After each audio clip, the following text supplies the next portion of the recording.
বাঁকুড়া বিষ্ণুপুর সফর, যে সফরে আমরা মূলত বিষ্ণুপুরের যে ঐতিহাসিক মন্দিরগুলো তৈরি হয়েছিল ১৬০০ খ্রিস্টাব্দে পাল রাজাদের আমলে, সেগুলো সব দর্শন করব এবং মন্দির গায়ের যেসব অসাধারণ টেরাকোটার সৌন্দর্য সেগুলো আমরা খুঁটিয়ে একটু দেখব এবং আপনাদেরও দেখাবো।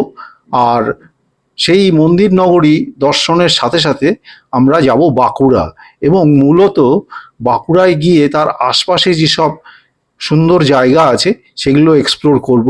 সবই আপনারা দেখতে পারবেন এই ভিডিও সিরিজে, যার সঙ্গে অন্যতম হচ্ছে একটা বিখ্যাত ড্যাম যেটা খুব কম মানুষই গিয়েছেন, তালবেরিয়া ড্যাম, এবং সাথে থাকছে মুকুটমণিপুর এবং আরও অনেক। দেখতে থাকুন, আশা করি এই ভিডিও সিরিজ খুব ভালো লাগবে।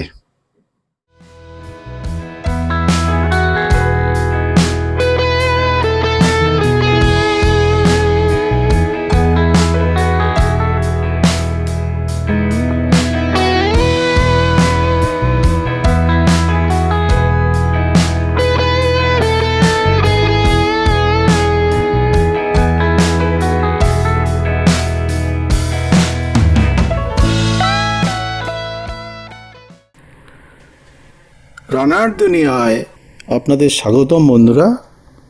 এর আগের এপিসোডগুলোতে দেখেছেন যে কিভাবে বিষ্ণুপুরের দিকে যাচ্ছি। যেতে যেতে গত এপিসোডে দেখেছেন যে সেই বহু পুরনো ব্রিটিশ এরোড্রাম পরিত্যক্ত যদিও এখন, সেখানে গিয়েছিলাম, যার লোকাল নাম চাতাল। তো এই চাতাল সম্বন্ধে অনেক গল্প, অনেক মিথ, অনেক কিছু শুনেছিলাম। আজকে সেই চাতালে নিজের গাড়ি ড্রাইভ করে এসে চাক্ষুষ করলাম এবং সত্যি কথা বলতে কি, এই ঘন জঙ্গলের মধ্যে এরকম একটা পরিত্যক্ত এরোস্ট্রিপ দেখে ভালো লাগলো। সব থেকে ভালো লেগেছে যেটা, যে এত বছরের পুরনো একটা এয়ার স্ট্রিপ তখনকার ব্রিটিশ আমলে তৈরি হয়েছিল কংক্রিটের, কিন্তু এখনও একদম ইনট্যাক্ট আছে। এমনকি জায়গায় জায়গায় কোথাও সেই ভেঙে চুরে গর্ত হয়ে যাওয়ার মতো অবস্থাও চোখে পড়েনি। হ্যাঁ, এতদিনের পরিত্যক্ত জায়গা, এখানে ওখানে কিছু ঘাস গাছপালা গজিয়েছে সাইড দিয়ে, মাঝখানে নয়। তো যাই হোক, এখন চাতাল দেখে আমার কাছে দুটো অপশান ছিল। যে রাস্তায় ঢুকেছি সেই রাস্তায় ফেরত যাওয়া, সেই রাস্তায় ফেরত গিয়ে আবার ওই হাইওয়েতে পড়া, অর্থাৎ জয়পুর হাইওয়েতে পড়া। আর সেকেন্ড অপশান, যেটা আমি এখানে চাতালে প্রচুর স্থানীয় বাইকার ছেলেরা ছিল, তাদের সঙ্গে কথা বলে জানলাম যে এই ভেতর দিয়ে কিন্তু বিষ্ণুপুরে চলে যাওয়া যাবে, কিন্তু সেটা যদিও হাইওয়ে নয়, সেটা গ্রামের মধ্যে দিয়ে, একদম জঙ্গলের মধ্যে দিয়ে। তো ভাবলাম যে সেটা দিয়েই যাই, তো সেই রাস্তা দিয়েই যাচ্ছি। তো এই রাস্তা দিয়ে যেতে যেতে মাঝে ম্যাপে দেখলাম এই রাস্তাটার নাম বিষ্ণুপুর কলেজ রোড। একবার দুবার আমি দেখলাম যে এই রাস্তাটার নাম বিষ্ণুপুর কলেজ রোড। যাই হোক, এখন সেখান থেকে এখন হাইওয়েতে পড়াটাই আমার উদ্দেশ্য। যেতে যেতে একটা খুব সুন্দর মন্দির চত্বর দেখে একটু দাঁড়ালাম। অনেকটা জঙ্গল পেরিয়ে এসে এই একটু লোকালিটির মধ্যে একটা বিশাল মন্দির চত্বর, সেটা দেখে দাঁড়ালাম। আমি প্রথমে ব্যাপারটা বুঝতে পারিনি যে এই জায়গাটা আসলে কি।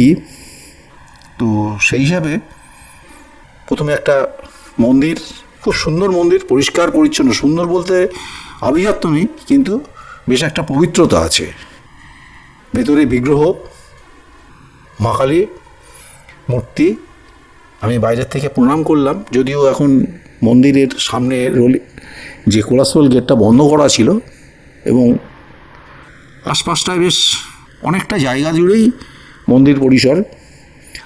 আর পরে জানলাম যে এটা হচ্ছে একটা মহাশ্মশান। এই হচ্ছে সেই শ্মশানে যাওয়ার রাস্তা, ওই পেছনটায় গাছগুলোর পেছনে ওখানটায় শ্মশান। তো আমি ইচ্ছা করেই আর শ্মশান অবধি গেলাম না, ওখানে বেশ কিছু সওদাহ হচ্ছে দেখলাম। তো এটা হচ্ছে এই অঞ্চলের একটা বড় শ্মশান। আমরা সেই জায়গাটা দেখে আবার গাড়ি করে বিষ্ণুপুরের দিকে ঢুকেছি। বলতে বলতে এই বিষ্ণুপুর চলে এসেছি। এখান থেকে বেশি দূর নয়, এখান থেকে প্রায় 35-40 মিনিট লেগেছে। এই হচ্ছে বিষ্ণুপুরের আমার যেখানে রাতের আস্তানা, অর্থাৎ ওয়েস্ট বেঙ্গল ট্যুরিজমের বিষ্ণুপুর প্রপার্টি। তো এখানে এসে ঢুকেছি। এই হচ্ছে আমার রুম। তো যেমন হয় ট্যুরিজমের হোটেলগুলোতে 3 তলা বিল্ডিং, বিশাল হোটেল, বিশাল। এবং এইটা অনেকটা ব্যাপ্তি আছে, বিষ্ণুপুরের অনেকটা ব্যাপ্তি আছে। আর এসে ঢুকে প্রথমে আমার ঘর দেওয়া হয়েছে দোতলায়। ভীষণ সুন্দর ঘরটা, সুন্দর বলতে বিশাল ঘর, একটা বিশাল। বাদিকে একটা সোফা আছে, টেবিল আছে, মাঝে এখানে একটা কিং সাইজের বেড আছে, এবং এখানে টিভি আছে। ওইখানে একটা টেবিলের উপরে জলের কেটল, চায়ের সরঞ্জাম, এখানে আরেকটা সাইড টেবিল, এবং এখানে 2 বোতল মিনারেল ওয়াটার দেয়া আছে। তবে একটা জিনিস আমার খুব ভালো লাগে, আমি নিজেও এই জল ব্যাপারটা নিয়ে খুব মেনটেন করি, হাইজেনিক ব্যাপারটা মেনটেন করি, কারণ যাবতীয় সমস্যার মূল কিন্তু জল। তো আমি বাইরে বেরোলে আমি নিজেও সবসময় কিন্তু ওই একদম ব্র্যান্ডেড জল ছাড়া আমি জল ব্যবহার করি না। তো এখানেও কিন্তু এই ট্যুরিজমের হোটেলগুলোতে একমাত্র দেখেছি আমি যে এরা 2টো ব্র্যান্ডের মধ্যে একটা ইউজ করে, হয় বিসলারি দেয়, নয় কিনলে দেয়। তো এটা একটা ভালো। আর এখানে একটা যা প্রচুর আসবাবপত্র যেমন থাকে বড়, এদের অ্যাকোমোডেশনগুলোতে বিশাল এক আলমারি, লকার সবই আছে। ড্রেসিং টেবিল থেকে আরম্ভ করে, টিভি থেকে আরম্ভ করে সবই আছে, খুবই সুন্দর। আর এই পাশটাই হচ্ছে এদের যে টয়লেট কমপ্লেক্স। তো টয়লেটটাও ঠিকঠাক যা যা থাকার দরকার আধুনিক টয়লেটে সবই আছে, একদম পরিষ্কার, ঝকঝকে, তকতকে, হাইজেনিক, সবথেকে বড় কথা। এবং এই হোটেলগুলোতে ঢুকলে অ্যাটলিস্ট এইসব নিয়ে আর কোনো টেনশন নেই। আমার এই কারণেই ওয়েস্ট বেঙ্গলের মধ্যে আমি বারবারই বলি যে আমি এদের হোটেলেই উঠি।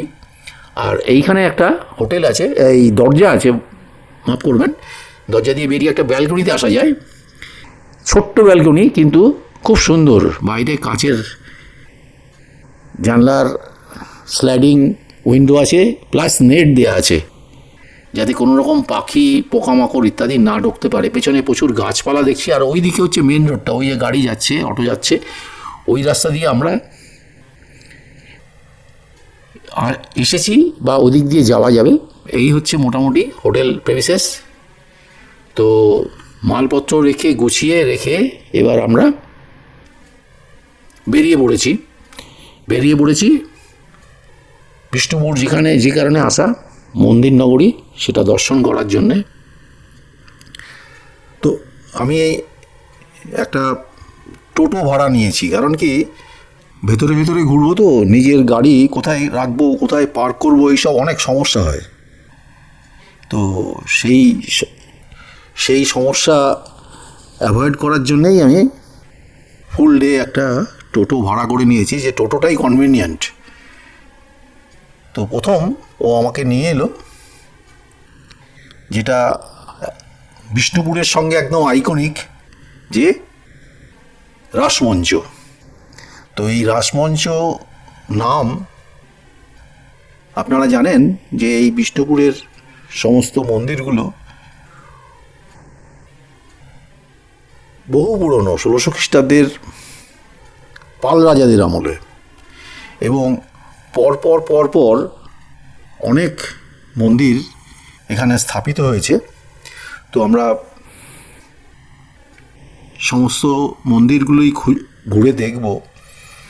তো প্রথমেই এসেছি এই বিখ্যাত রাসমঞ্চ, যার নাম এখানটাতে।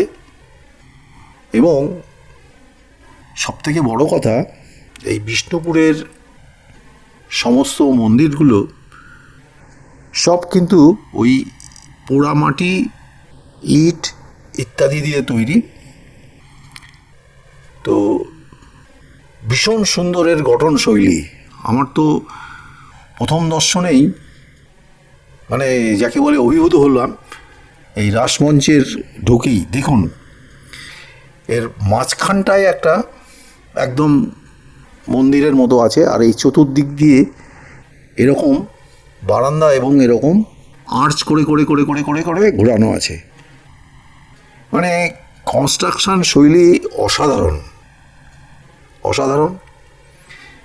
যদিও এখন হেরিটেজ তকমায় এগুলো প্রপার মেনটেন হয়, চতুর্দিকে ঘেরা লন্ডনগুলো খুব সুন্দর মেনটেন হয় এবং খুব নামমাত্র একটা টিকিটের ব্যবস্থা আছে।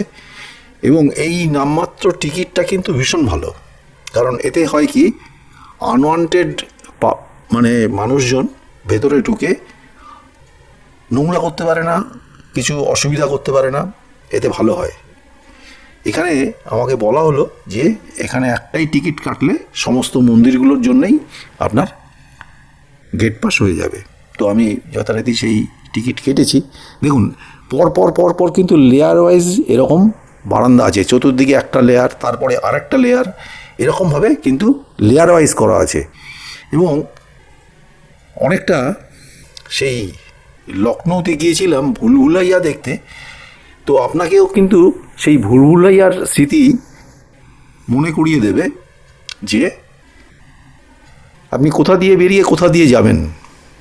কিন্তু এখানে একটাই সুবিধা আছে যে আপনি আলোর উৎস ধরে বেরিয়ে গেলেই আপনি একদম বাইরে চলে যাবেন, কোনো অসুবিধা নেই। কিন্তু ভুলভুলাইয়াতে যেটা হয় না, ওখানে সত্যিই হারিয়ে যেতে হয়, মানে গাইড ছাড়া খুব ঘুরতে হয়, পাক খেতে হয়। তো যাই হোক, এখন এই বারান্দা দিয়ে ঢুকতে ঘুরতে চতুর্দিকটা একটু ঘুরলাম। মূলত আমি খুঁজছিলাম যে ভেতরে যে মূল প্রকোষ্ঠটা আছে সেটা কোথায় আছে, সেটা ঢোকার জন্যে, কিন্তু আমি কিছুতেই খুঁজে পাচ্ছি না। আমি চতুর্দিক দিয়ে কিন্তু খোঁজার চেষ্টা করেছি, কিছুতেই খুঁজে পাচ্ছি না। দেখি শেষ পর্যন্ত কি হয়। আর এই বারান্দা থেকে, রাসমঞ্চ থেকে বাইরেটা এমন সুন্দর সাজানো গোছানো দেখা যায়। বন্ধুরা, আপনাদের এই ভিডিও কেমন লাগছে, এই রানার দুনিয়া কেমন লাগছে, অবশ্যই আপনারা কমেন্টস করে জানান।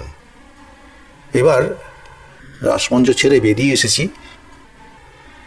এইবার একটু বেরোনোর পরেই আমাকে এই টোটো ভাই বললেন যে এটা একটা বিরাট ওপরে চেম্বার মতো করা আছে, একটু উঁচু জায়গায় ঢিপির উপরে চেম্বার মতো করা আছে। তো এটা নিয়ে দুটো গল্প আছে, যে এটা এক পক্ষ বলে এটা গুমঘর, এখানে গুম করে রাখার মতো জায়গা, আর এক পক্ষ বলেন না এটা রাজবাড়ির জলাধার। বিতর্ক যাই হোক, সেটা পাশ দিয়ে এবার আমরা চলে এসেছি আরেকটা মন্দির দর্শন করতে। তো এই যে মন্দিরটা, এই মন্দিরটায় অসম্ভব সুন্দর সব টেরাকোটার কাজ, অসম্ভব সুন্দর, মানে প্রত্যেকটি দেয়ালে দেয়ালে ভীষণ সুন্দর সুন্দর টেরাকোটার কাজ করা। দেখুন, একদম ভর্তি টেরাকোটার কাজ। এবং এই যে টেরাকোটার কাজটা, এই টেরাকোটার কাজটা আপনারা দেখতে পাবেন। এই যে কারুকার্যগুলো এক মানে প্রত্যেকটা আলাদা। আর সব থেকে অবাক হবেন যে এগুলো সব ছোট ছোট ছোট ছোট মাটির টালি তৈরি করেছে শিল্পীরা, তার মধ্যে কারুকার্য, মূর্তি বিভিন্ন রকম, এবং তারপরে সেগুলো পুড়িয়ে শক্ত করা হয়েছে, তারপরে সেইগুলোকে টালি হিসাবে ব্যবহার করা হয়েছে, এবং প্রত্যেকটা টালি কিন্তু আলাদা ডিজাইন। আর এই যে ডিজাইনগুলো, এগুলো দেখে কিছু বুঝতে পারছেন বা মনে পড়ছে? আমি বলে দিচ্ছি যে বাংলার বিখ্যাত বালুচরী শাড়ি, বালুচরী শাড়িতে যত ডিজাইন হয় সব কিন্তু এই টাইপের, এই ডিজাইন নিয়ে তৈরি করা। বালুচরী শাড়িতে এই ডিজাইন সব দেখতে পাবেন। তো আমি একটু কাছের থেকে একটু জুম করে দেখানোর চেষ্টা করছি যে কাজগুলো কি নিখুঁত, কি নিখুঁত। শুধু এখন, যদিও বহু বছর পুরনো, বলেছি প্রথমেই যে সেই 1600 খ্রিস্টাব্দের স্থাপিত, তো এই মন্দির গায়ের কাজ অবাক করার মতো। আমার একটা জিনিস খুব অবাক লাগছে, যদিও আমি আপনাদের বলতে ভুলে গেছি, এটা হচ্ছে সেই বিখ্যাত শ্যামরাই মন্দির। তো এই শ্যামরাই মন্দিরের এখন একটা রেস্ট্রিকশান আছে, এই দেখতেই পাচ্ছেন এই বারান্দার চারদিক দিয়ে শিকল দিয়ে ঘেরা আছে, এই চাতালটাতে এখন আর ওঠা যায় না। এটা কর্তৃপক্ষ নিষিদ্ধ করে দিয়েছে। তার আমি জিজ্ঞাসা করলাম এখানে যে কর্তৃপক্ষের লোকজন আছে যাদের কাছে, বললো এটার কারণ হচ্ছে আপনি তো ছবি তুলবেন, কিন্তু প্রচুর লোক এসে এখানে ওই মূর্তি বা ডিজাইনগুলো খুঁটে খুঁটে খুঁটে খুঁটে নিয়ে যেত বা খুঁটে খুঁটে চেষ্টা করতো দেখার, সেই জন্যই এটা বন্ধ করা আছে। বুঝুন আমাদের মানসিকতা। যাই হোক, আজ এইখানেই শেষ করছি, পরের দিন দেখা হবে নতুন কোনো মন্দিরে। নমস্কার।